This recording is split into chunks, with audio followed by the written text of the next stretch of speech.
Hello students and welcome to my channel Easy Geometry with Raj. Today we are going to see the next part of this financial planning.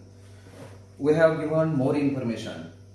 There is composition scheme. What is composition scheme? The person whose annual turnover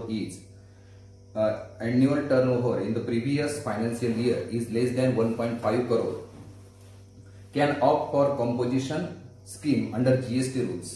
ज्याचा turnover मागच्या वर्षाचा 1.5 कोटीपेक्षा कमी आहे ती व्यक्ती composition scheme accept करू शकते. GST rules rates are applicable to composition dealers are follows. जे कंपोजिशन डीलर असेल त्यासाठी जीएसटीचे रेट वेगळे आहेत. त्यामध्ये रेस्टॉरंट असेल सप्लायर मध्ये तर जीएसटी रेट 5% आहे आणि मॅन्युफॅक्चरर्स आणि ट्रेडर्स असतील तर त्याला 1% आहे. त्याचे अनेक रूल्स आहेत. त्याचे ही व्यक्ती टॅक्स इनव्हॉइस इश्यू करू शकत नाही तर ती बिल ऑफ सप्लाय देते. हे तुम्ही वाचून तुमच्या लक्षात येऊ शकतं. ते फक्त एक जस्ट इन्फॉर्मेशन म्हणून आपल्याला आहे, त्याच्यावर कुठलाही क्वेश्चन विचारलेला नाही.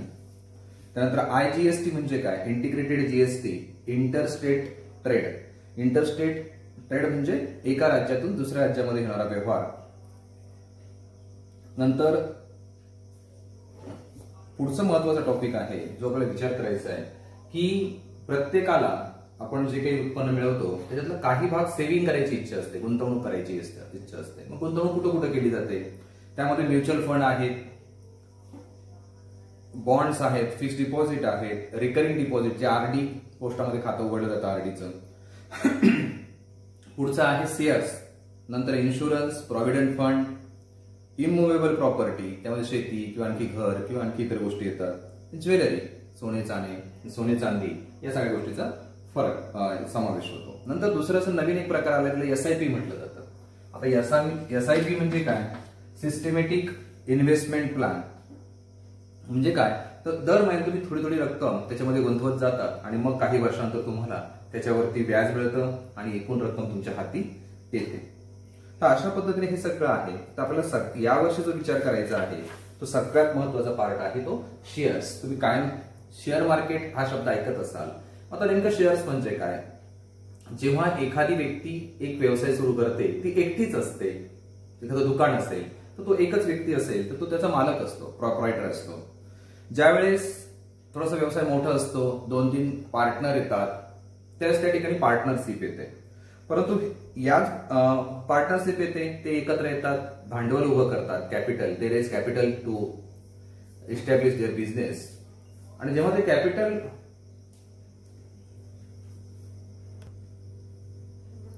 आता ज्यावेळेस त्यांना ते भांडवल उभं करायचं असतं, कॅपिटल निर्माण करायचं असतं, त्यावेळेस जे 2-3 मेंबर एकत्र आले असतील की ज्यांना प्रमोटर्स म्हणतात, 2, 4, 5 काय जे मेंबर येतील आणि ते आपली कंपनी स्थापन करतील त्यांना प्रमोटर्स म्हटलं जातं.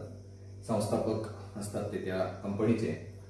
मग आता ज्यावेळेस भांडवल हे खूप जास्त प्रमाणात उभं करायचं असतं त्यावेळेस तेवढे एकत्र राहील लोक तेवढे भांडवल निर्माण करू शकत नाही. मग ते काय करतात? समजा त्यांना जेवढे पैसे लागत असतील, समजा आपण विचार केला त्यासाठी तुम्हाला लागतात 10 कोटी रुपये, 10 crore. They need 10 crore to establish their business.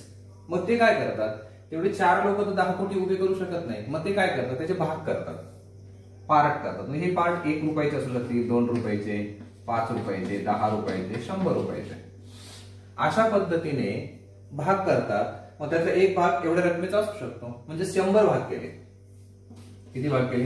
100. मग 100 रुपयाचा एक भाग केला, 100 भाग नाही तर 100 रुपयाचा एक पार्ट केला, त्यालाच म्हटलं जातं शेअर्स, वाटा, समभाग असा शब्द त्या ठिकाणी येतो. मग एक घेतला तर तो 100 रुपयाचा असेल, 2 घेतले तर 200 रुपयाचे असतील. मग अशा पद्धतीने जे काही शेअर्स असतात त्याची किंमत ठरलेली असते आणि जी प्रिंटेड किंमत त्याच्यावरती असते त्याला फेस व्हॅल्यू असं म्हटलं जातं.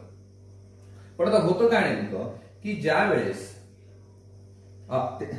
ठीक आहे कंपनी स्थापन झाली, त्यांनी शेअर्स बाजारामध्ये आणले, लॉन्च केले, मग ते त्यांना विकायचे असतात, दुसरे कोणतरी घेत असतं. मग हा सगळा व्यवहार ज्या ठिकाणी चालतो त्याला स्टॉक एक्सचेंज असं म्हटलं जातं. जी व्यक्ती ते शेअर्स घेते आणि त्या कंपनीमध्ये भागीदारी पत्करते त्या व्यक्तीला शेअर होल्डर असं म्हटलं जातं. आता ही जी किंमत आहे 100 रुपये, जेव्हा शेअर्स घेतला जातो तर त्याच्यावर किंमत छापली जाते. प्रिंटेड व्हॅल्यू असते आणि ही प्रिंटेड व्हॅल्यू तिलाच फेस व्हॅल्यू असं पण म्हटलं जातं.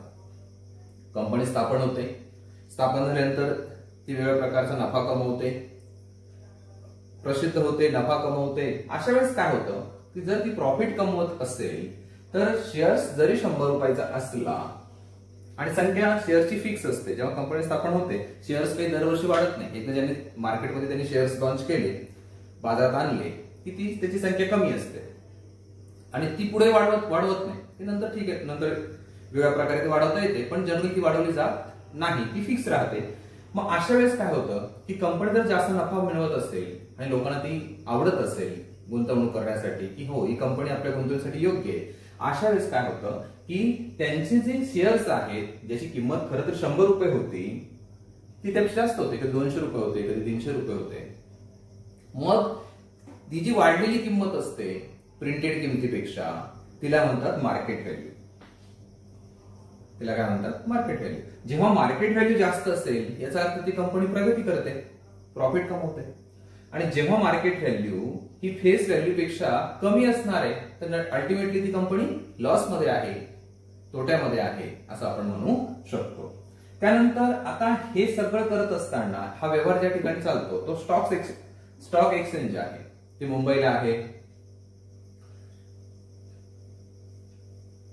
अजून एक मला वाटतं त्याचं हे जे आहे कोलकातामध्ये पण त्यांचं हे आहे, त्याचं आपण डिटेल्स पाहू शकतो तुम्ही. आपण याचा विचार करतोय फक्त आपल्याला शेअर्स हा टॉपिक जास्त डीप मध्ये समजून घ्यायचा आहे. बाकीचे व्यवहार कुठे चालतो काय फारसा तुमच्या प्रश्नाच्या संदर्भाने विचार नाहीये, त्यात मी फार वेळ वाया घालवणार नाही. कारण मी एक अनुभव तुमचा असा आला की जे टॉपिक तुम्हाला जास्त एक्सप्लेन केले म्हणजे मागच्या 4.2 चा पार्ट 1 मी पूर्णपणे डिटेल्स मध्ये एक्सप्लेन केला होता, तो बऱ्याचशाने बघितलंच नाही. तुम्हाला फक्त एक्झाम सॉल्व्ह करण्यामध्येच इंटरेस्ट आहे, प्रॉब्लेम सॉल्व्ह एक्झाम्पल सॉल्व्ह करण्यामध्येच इंटरेस्ट आहे, फक्त उदाहरण सोडवण्यामध्ये इंटरेस्ट आहे. तर बाकीच्या याच्यामध्ये काय वेळ वाया घालवायचा, त्यामुळे मी त्यावर फारसं काही भर दिलेलं नाही. तर तुम्ही वाचून घ्या, लक्षात घ्या तुमच्या. फक्त जेवढा टॉपिक तुम्हाला क्वेश्चन रिलेटेड वाटतो तेवढंच फक्त घेण्याचा प्रयत्न मी केलाय. वेळ वाया घालवला तरी अर्थ नसतो. तुम्हाला जर ते पाहायचं नसेल, समजून घ्यायचं नसेल तर ठीक आहे, फक्त प्रश्न घ्या. मग या ठिकाणी आपण या सगळ्या गोष्टी समजून घेतल्या. मग त्यानंतर सेन्सेक्स असतो, निफ्टी इंडेक्स असतो, हे सगळं टीव्हीवर तुम्ही पाहत असतात.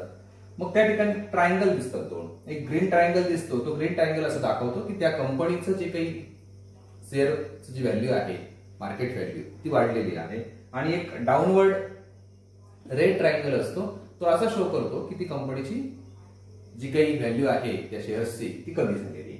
नंतर डिव्हिडंड, ज्यावेळेस कंपनीने नफा होतो तर हे शेअर्स ज्या रुपयांना विकलेले असतात किंवा जेवढे शेअर्स त्यांनी तयार केलेले असतात त्या शेअर्सच्या प्रमाणामध्ये त्या कंपनीला झालेला नफा त्या शेअर होल्डरमध्ये वाटून दिला जातो, त्यालाच डिव्हिडंड असं म्हटलं जातं. हे लक्षात ठेवा. या सगळ्या गोष्टींचा विचार करून आपल्याला पुढचा जो टॉपिक आहे किंवा पुढचा जो प्रॅक्टिस सेट आहे 4.3 तो बघायचा आहे. त्याच्या अगोदर 3 गोष्टींचा विचार करूया. ठीक आहे, हे तुमच्या लक्षात आलं असेल आता.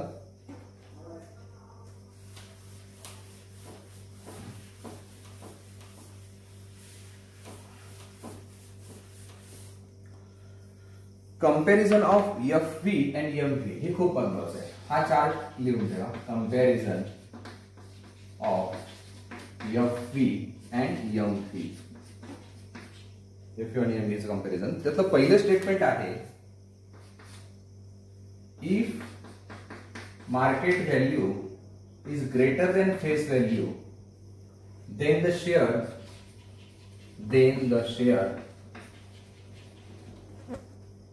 is at premium,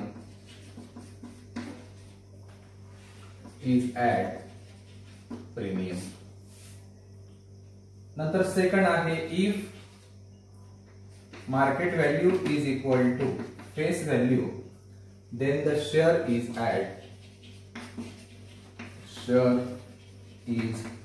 at par. आणि तिसरा जो पॉइंट आहे तो महत्वाचा आहे की if market value is less than FV then the share is at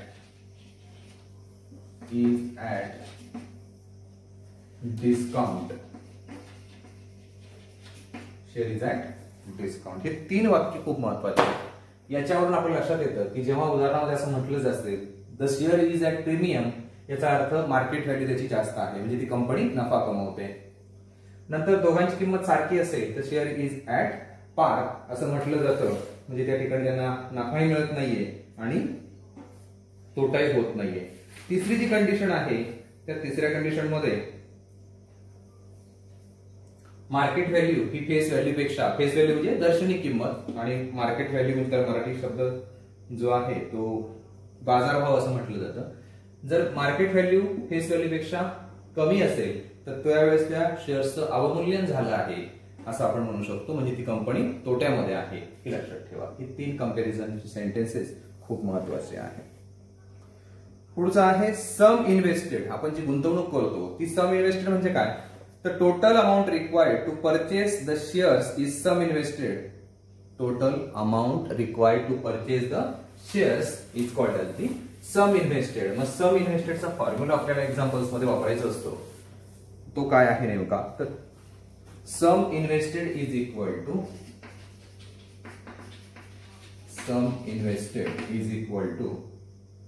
number of shares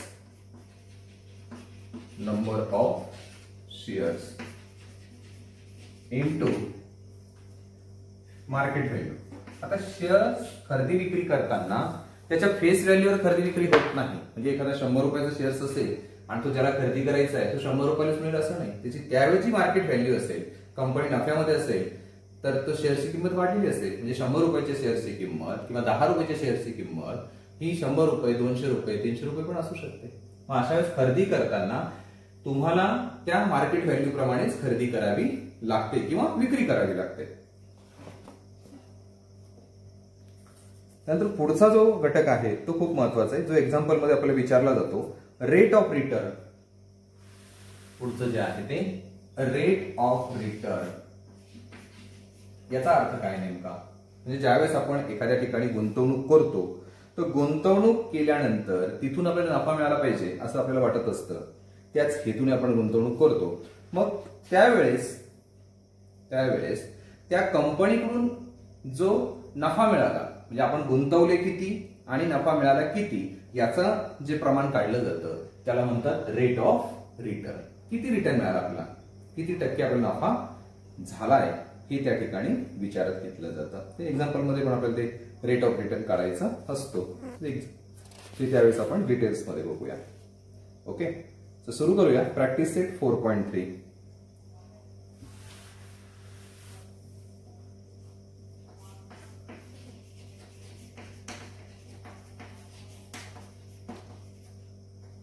practice set 4.3. त्याचं फर्स्ट एक्झाम्पल आहे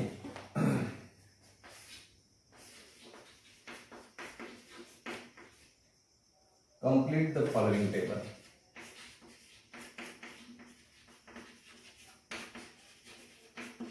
Complete the following table. त्यामध्ये सिरियल नंबर आहे, नंतर फेस व्हॅल्यू आहे, नंतर शेअर इज ॲट आणि पुढे मार्केट व्हॅल्यू.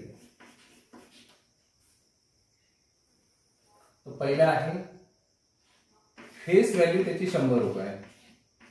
ओके, आणि त्याने सांगितले शेअर इज ॲट पार. शेअर इज ॲट पार. ॲट पार म्हणजे काय, फेस व्हॅल्यू आणि मार्केट व्हॅल्यू इक्वल असते, म्हणजे इथे पण आपलं काय ₹100. सेकंड,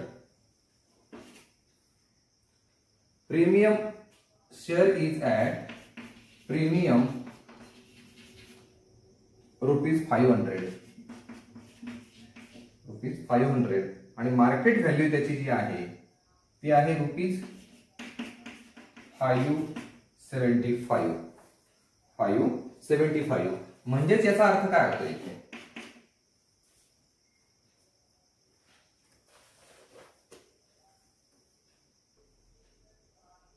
आता एक मी काय म्हटलंय, प्रीमियम ₹500 आणि एमक्यू आहे ₹575. याचा अर्थ असा झाला की हा शेअर ₹500 वाढलाय. किती त्याची व्हॅल्यू वाढली? ₹500. म्हणजेच खरी त्याची फेस व्हॅल्यू किती असणार आहे? फक्त ₹75 आणि प्रीमियम 500 झाल्यामुळे मार्केट व्हॅल्यू झाली 575. आणि पुढचं दिलंय तिसरं, त्याची फेस व्हॅल्यू आहे ₹10 आणि मार्केट व्हॅल्यू झाली त्याची ₹5. म्हणजे हा कुठल्या कंडिशनला असणार आहे? Is at discount. अशा पद्धतीने आपल्याला हे विचारलं जातं, हे लक्षात ठेवा.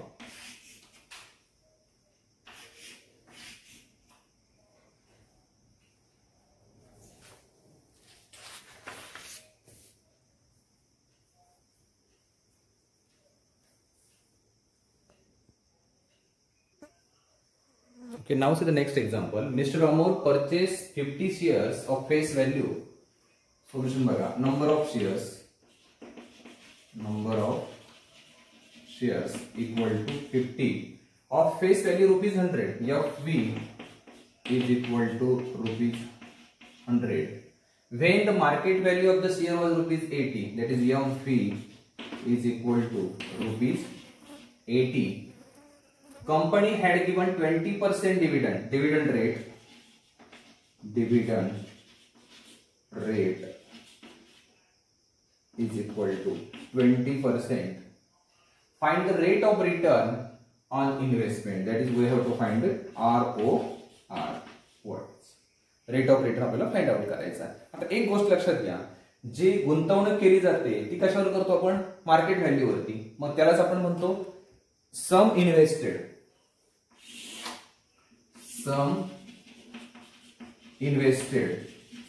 is equal to number of shares and multiplied market value. Number of shares multiplied market value. याच्यावरून आपण सम इन्व्हेस्टेड काढणार. Therefore, sum invested is equal to number of shares 50 आणि मार्केट व्हॅल्यू त्यावेळेस होती 80. Therefore, sum invested is equal to ₹4,000. 4,000 रुपयाची त्यांनी गुंतवणूक केली. पुढचा रेट ऑफ डिव्हिडंड किती होता आपला? 20%. मग 20% याचा अर्थ काय होतोय की त्याने ₹100 गुंतवलेले असतील तर त्याला ₹20 डिव्हिडंड त्या ठिकाणी दिला जाईल. आता हे काढताना डिव्हिडंड हा मार्केट व्हॅल्यू वरती दिला जात नाही. इथे मार्केट व्हॅल्यू आपल्याकडे त्याच्यावर दिला जात नाही. डिव्हिडंड हा नेहमी फेस व्हॅल्यूवर दिला जातो. दिला जातो आणि या ठिकाणी आपल्याला जर विचार करायचा असेल तर डिव्हिडंड पर शेअर काढावा लागेल. Dividend per share. एका शेअरसाठी किती डिव्हिडंड मिळाला? तर आपण रेट दिलाय 20%. आपण काढताना कशावर काढणार? तो फेस व्हॅल्यू वरती. मग एका शेअरची फेस व्हॅल्यू किती आपल्याकडे? 100. मग 100 मल्टिप्लाइड किंवा फायदा सूत्र लिहायचं असेल सूत्र लिहा. Face value FV multiplied rate of dividend. मग हे काढताना आपल्याला FV आहे ₹100 आणि रेट आहे 20%. 20% म्हणजे 20/100. 100 आणि 100 काय झालं? कॅन्सल झाला. म्हणजे त्याला एका शेअर्सला therefore dividend per share is equal to ₹20. एका शेअरला ₹20 त्याला नफा झाला. सॉरी, हे मिळाला, डिव्हिडंड मिळाला. काय मिळाला? डिव्हिडंड मिळाला. मग आता पुढे आपल्याला विचारलेलं काय? आता एका शेअरला जर 20 मिळाले तर टोटल डिव्हिडंड किती मिळेल? Total dividend is equal to number of shares into dividend per share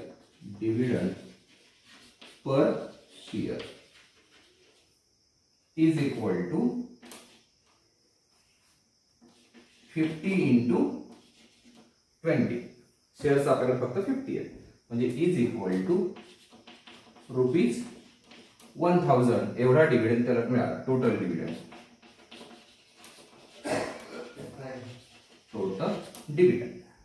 is equal to ₹1000. आता एक लक्षात घ्या, गुंतवणूक किती केली होती? 4000 रुपयाची आणि डिव्हिडंड किती मिळाला? 1000 रुपयाचा. याच्यावरून आपण काय काढणार आहे? Rate of return. एवढा भाग फक्त मी पुसून टाकतो. रेट ऑफ रिटर्न म्हणजे ROR is equal to total dividend, त्यालाच डिव्हिडंड इन्कम सुद्धा म्हटलं जातं. मग इथं आपण डिव्हिडंड म्हटलं तरी चालेल. डिव्हिडंड इन्कम डिवाइडेड बाय, त्याचा फॉर्म्युला आहे आपल्याकडे सम इन्व्हेस्टेड.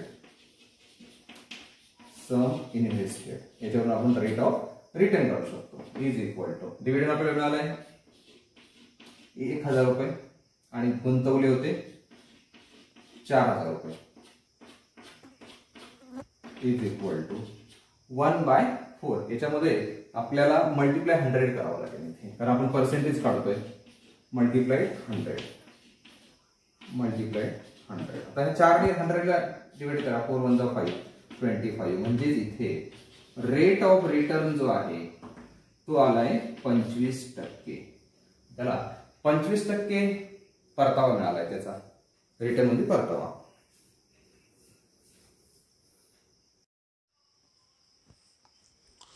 एक पहिला जो क्वेश्चन होता त्याच्यामध्ये आपण टेबल कंप्लीट केला होता. त्यातला तिसरा जो पॉईंट होता त्याच्यामध्ये फेस व्हॅल्यू जी होती ती ₹10 होती.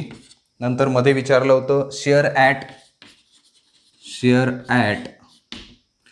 तिसऱ्या याच्यामध्ये, आणि ही मार्केट व्हॅल्यू होती ₹5. तिसरा सब क्वेश्चन त्यातला बघा पहिल्यातला, ते एक सांगायचं राहिलं होतं.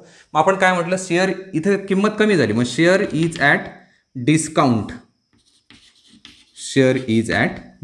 मग कितीने डिस्काउंट आहे? पण फेस व्हॅल्यू ₹10 आहे आणि मार्केट व्हॅल्यू 5, दोघांचं सबस्ट्रॅक्शन करा. मग डिस्काउंट ₹5. इथे हे ₹5 लिहायचं राहिलं होतं, ते लिहून घ्या. Okay.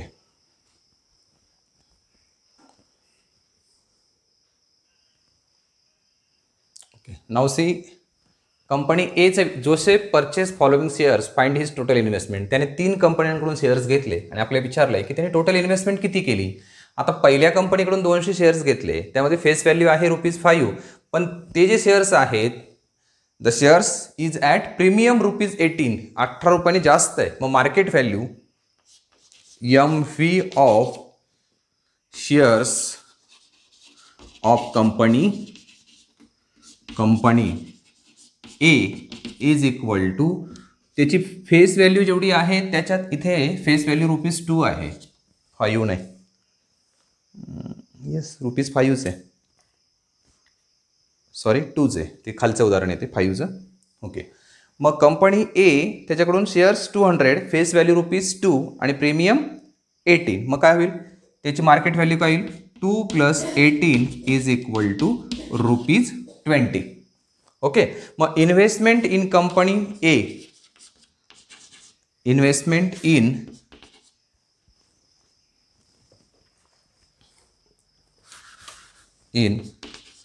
Company A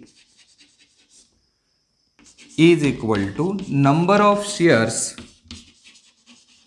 into market value is equal to number of shares 200 आणि market value आहे 20, that is equal to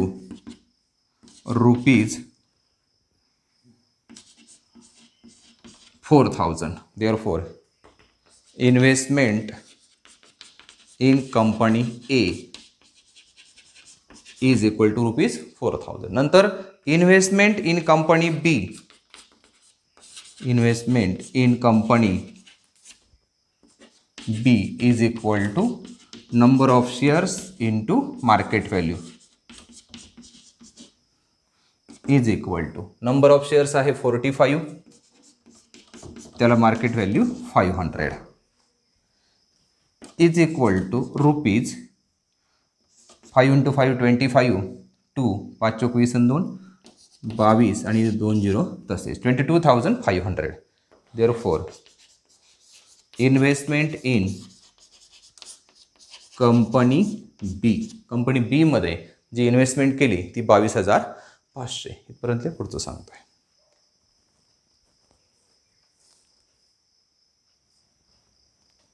Okay, now say the investment in company C, number of shares into market value.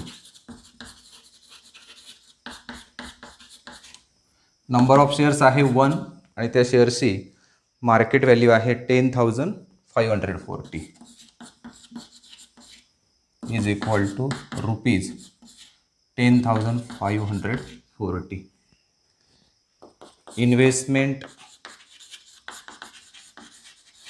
in company C. Okay, now see the total investment. Total investment is equal to investment in company A plus investment in B plus investment in C. या तिघांची addition करा फक्त. Is equal to पहिल्या याच्यामध्ये 4,000, दुसऱ्या त्याच्यामध्ये 22,500 आणि तिसरी जी आहे ती 10,540 is equal to rupees 22,500. Okay, 000 2 नंबरला 400 म्हणजे 4, नंतर 5 5 आणि 5 10 म्हणजे 0 1 1 3 4 7. ओके, 27,040. सॉरी, काहीच कुठे चुकतंय आपलं, इकडे घेऊन टाकू सोपा. 22,500 प्लस 4,000 10,540 0 4 5 आणि 5 10 1 5 आणि 2 7 आणि हे 3 37,040. 37,040. शक्यतो आडवी मांडणीपेक्षा उभं केलं तर सोपं जातं. Therefore total investment is equal to 37,040 रुपये. पूर्ण वाक्यात लिहायचं असेल तर शेवटी लिहून टाका, Joseph invested rupees 37,040 in 3 companies.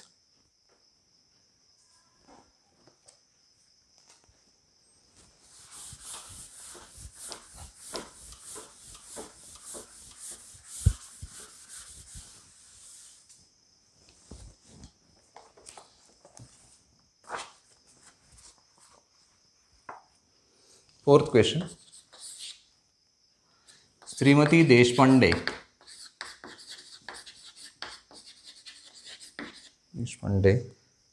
purchased shares of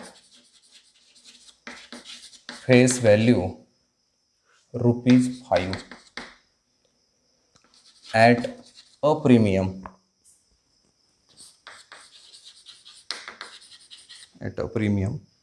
of ₹20. How many shares will she get for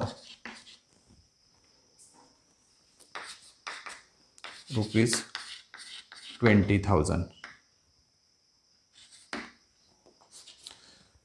Shrimati Deshpande यांनी शेअर्स खरेदी केले, त्याच्यामध्ये फेस व्हॅल्यू आहे त्याची ₹5, but the shares is at a premium ₹20, म्हणजे तो 20 रुपयाने प्रीमियमला आहे, म्हणजे जास्त आहे. म्हणजेच काय होईल, त्याची मार्केट व्हॅल्यू काय, therefore market value is equal to 5 + 20 is equal to ₹50 एका शेअर्सची. ओके, मग टोटल सम जी आहे, सम इन्व्हेस्टेड किती आहे sum invested is equal to ₹20,000. 20,000 रुपये गुंतवले आणि आपल्याला काढायचे number of shares. Number of shares is equal to sum invested upon market value of 1 share is equal to of 1 share म्हटलं तरी चालेल. 1 शेअर किंवा मार्केट व्हॅल्यू पर शेअर म्हटलं तरी चालेल. मग इथे 20,000 त्याला भागिले 25 इज इक्वल टू 25 8 200 म्हणजे रुपये नाही नंबर आहे हा शेअरचा is equal to 800. Therefore, number of shares is equal to 800. म्हणजेच Shrimati Deshpande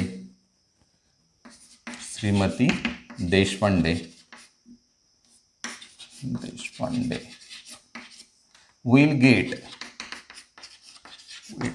800 shares. 800 shares.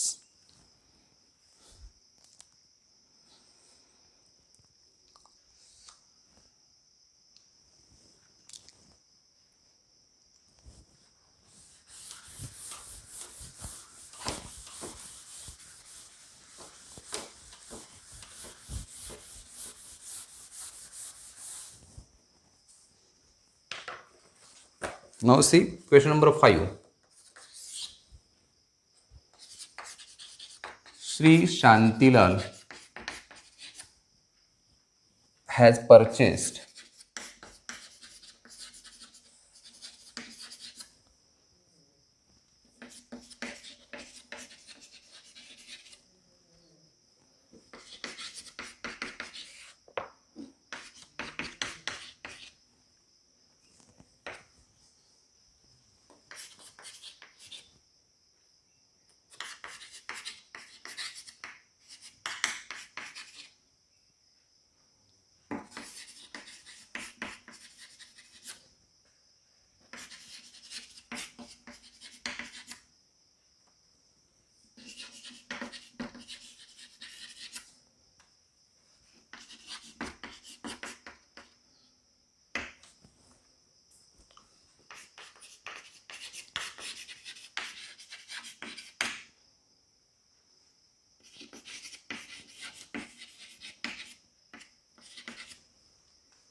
Sri Shantilal has purchased 150 shares of face value ₹100.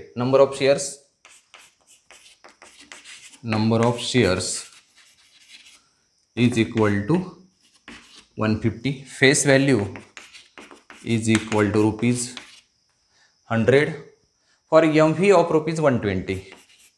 MV is equal to ₹120. Company has paid dividend at 7%. Rate of dividend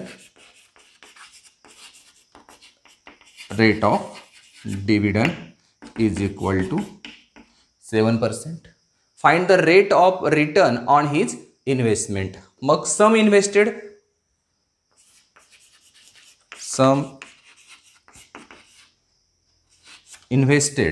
is equal to number of shares into market value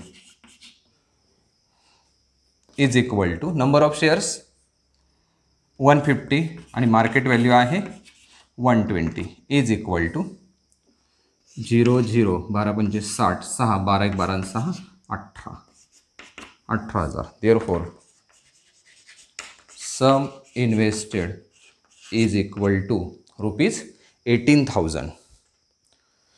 market value प्रमाणे आपण ती गुंतवणूक केली आहे 18,000 रुपयाची. आता dividend जो मिळतो तो कशावरती मिळतो आपल्याला? फेस व्हॅल्यूवरती. मग डिव्हिडंड पर शेअर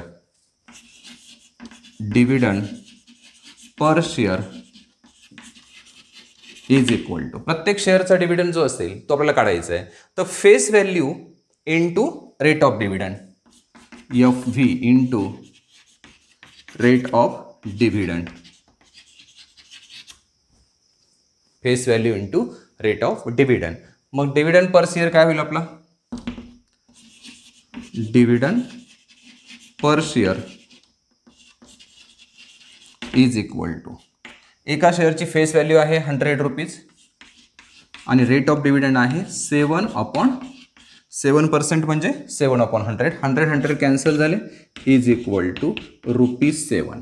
एका शेअर्सला डिव्हिडंड मिळाला ₹7. असे शेअर्स किती आपले 150. मग total dividend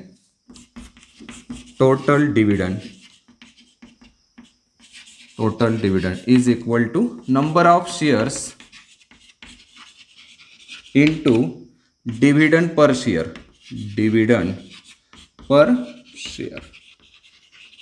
is equal to 150 into 7. 0 7 5 35, 3 7 1 7 आणि 3 10. Therefore, total dividend is equal to ₹1050. Okay, we have to find the rate of return. Total dividend upon sum invested. 0 गेला 0 गेला, 5 ने डिवाइड करा, 5 2 10, 5 1 5, इथे 5 3 15, 5 7 30, 0 360. परत आपण 3 ने देऊ शकतो, 3 7 21, 3 1 3, 3 2 6 आणि 0. Therefore, rate of return is equal to इथं इंटू 100 करा, इंटू 100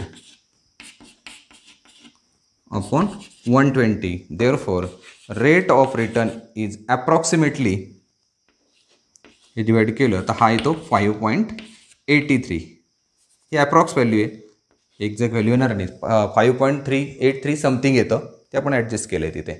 तर या पद्धतीने रेट ऑफ रिटर्न आला आपल्याला 5.83. आता एक लक्षात घ्या, डायरेक्ट रेट ऑफ रिटर्न काढायचं असतं तर एवढा पार्ट केला असतं तरी चाललं असतं, अगोदरचा करायची गरज नाही. पण एक्झाम्पल विचारताना कधी कधी टोटल इन्व्हेस्टमेंट किती झाली, टोटल डिव्हिडंड किती मिळाला आणि मग काढा असं जेव्हा विचारलं जातं तर त्यावेळेला आपल्या याच पद्धतीने जावं लागेल. आणि डायरेक्ट फक्त शेवटचं विचारलं असतं रेट ऑफ रिटर्न तर आपण एक कमी स्टेपने पण करू शकलो असतो. ती सेकंड मेथड पण लक्षात घ्या. मग rate of return is equal to dividend per share upon market value of per share. एका शेअरचाच डिव्हिडंडचा विचार करतोय आपण आणि मार्केट व्हॅल्यू पण एका शेअरची विचारात घेतोय, टोटलचा विचार करत नाहीये. तर हे उत्तर सोप्या स्टेपमध्ये एवढं येऊ शकतं. 7% आपण तो डिव्हिडंड पर शेअर काढला होता 7 रुपीज, मार्केट व्हॅल्यू त्याची 120 रुपीज, इंटू 100 केलं ती ही शेवटची स्टेप आली असती बघा इथे डायरेक्ट. आपण ते पण डायरेक्ट लिहू शकलो असतो. ROR इज अप्रॉक्सिमेटली 5.83 तरी चाललं असतं. लक्षात घ्या, उदाहरण कसं विचारलंय त्याच्यावर ठरवा. डायरेक्ट तेवढं विचारलं असेल तर डायरेक्ट तुम्ही तेवढं घेऊ शकता, काय अडचण नाही. पण उदाहरण मोठं असेल आणि इथे इतर किमती पण विचारल्या असतील तर त्यावेळेस आपल्याला या पद्धतीने जावं लागेल.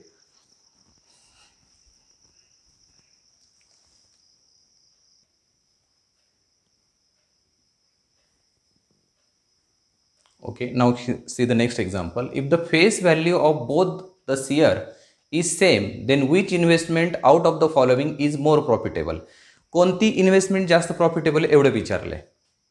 किती डिव्हिडंड एकूण मिळाला वगैरे विचारलेलं नाहीये. मग अशा वेळेस आपण डायरेक्ट सॉल्व्ह करू शकतो. हे काय करणार, पहिले let the face value of each share is ₹100. आपण असं कन्सिडर केलं की प्रत्येक शेअर्स दोन्ही कंपन्यांचे फेस व्हॅल्यू त्याची 100 रुपीज आहे. ओके, मग dividend per share of company A is equal to किती मिळतोय 16%. बरोबर आहे. मग तो 16% म्हणजेच काय, 100 रुपीजला 16 rupees, that is 16/100 into face value 100 is equal to ₹16. 16 रुपये आपल्याला त्या ठिकाणी डिव्हिडंड मिळाला आहे. ओके, मग आता इथे rate of return of company A is equal to, कसं करणार आपण, dividend per share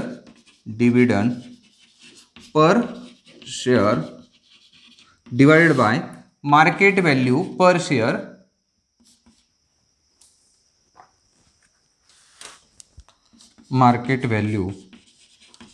share into 100 हा फॉर्म्युला वापरणार. मग इज इक्वल टू डिव्हिडंड किती मिळाला 16, मार्केट व्हॅल्यू आहे त्याची 80 इंटू 100. 16 1 जा 16, 5 1 जा 5, 20. Therefore, rate of return of company A is equal to 20%. ती कंपनी 20% रिटर्न देते ए कंपनी. असंच आपल्याला काढावं लागणार आहे for company B.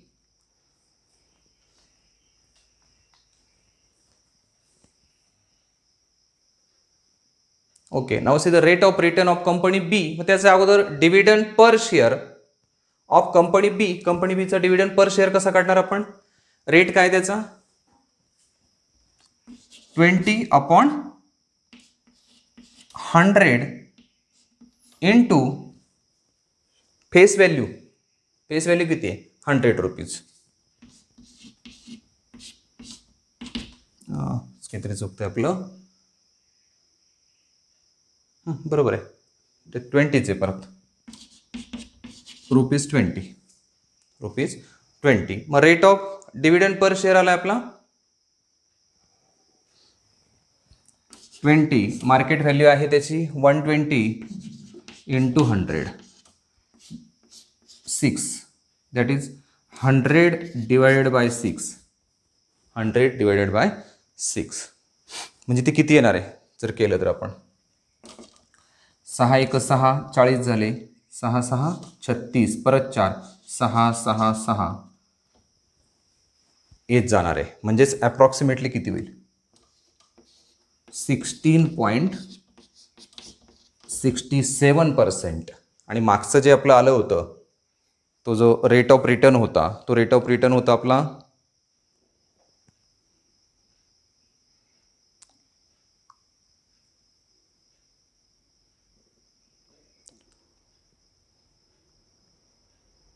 20%. Rate of return किती होता 20%. मग कोणाचा जास्त आहे, सरळ दिसतंय आपला कंपनी ए, बरोबर आहे, तो 20% होता रेट ऑफ रिटर्न, हा आला 16.67. मग काय, द इन्व्हेस्टमेंट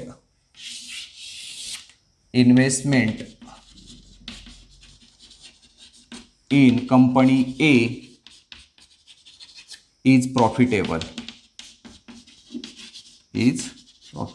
काय विचारलंय याच्यावर ठरवा कशाबद्दल आपल्याला ते एक्झाम्पल सोडवायचे, किती स्टेप्स करायचे आहे, किती नाही करायचे. ओके, या पद्धतीने आपण शेअर्स हे प्रकरण कंप्लीट केलं आहे.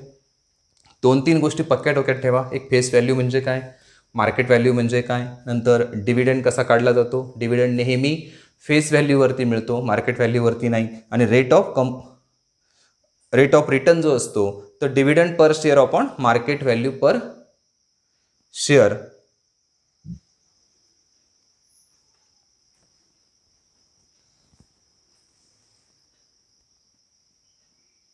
या पद्धतीने आपण सगळ्या याचा विचार करू शकतो. शेअर्स प्रकरण खूप सोपं आहे. फक्त या पद्धतीने आपण स्टेप बाय स्टेप करत गेलो तर कुठेही मिस्टेक होत नाही. तुम्हाला माझं टीचिंग आवडलं असेल तर चॅनल नक्की सबस्क्राईब करा आणि बेल आयकॉन प्रेस करा. थँक्यू.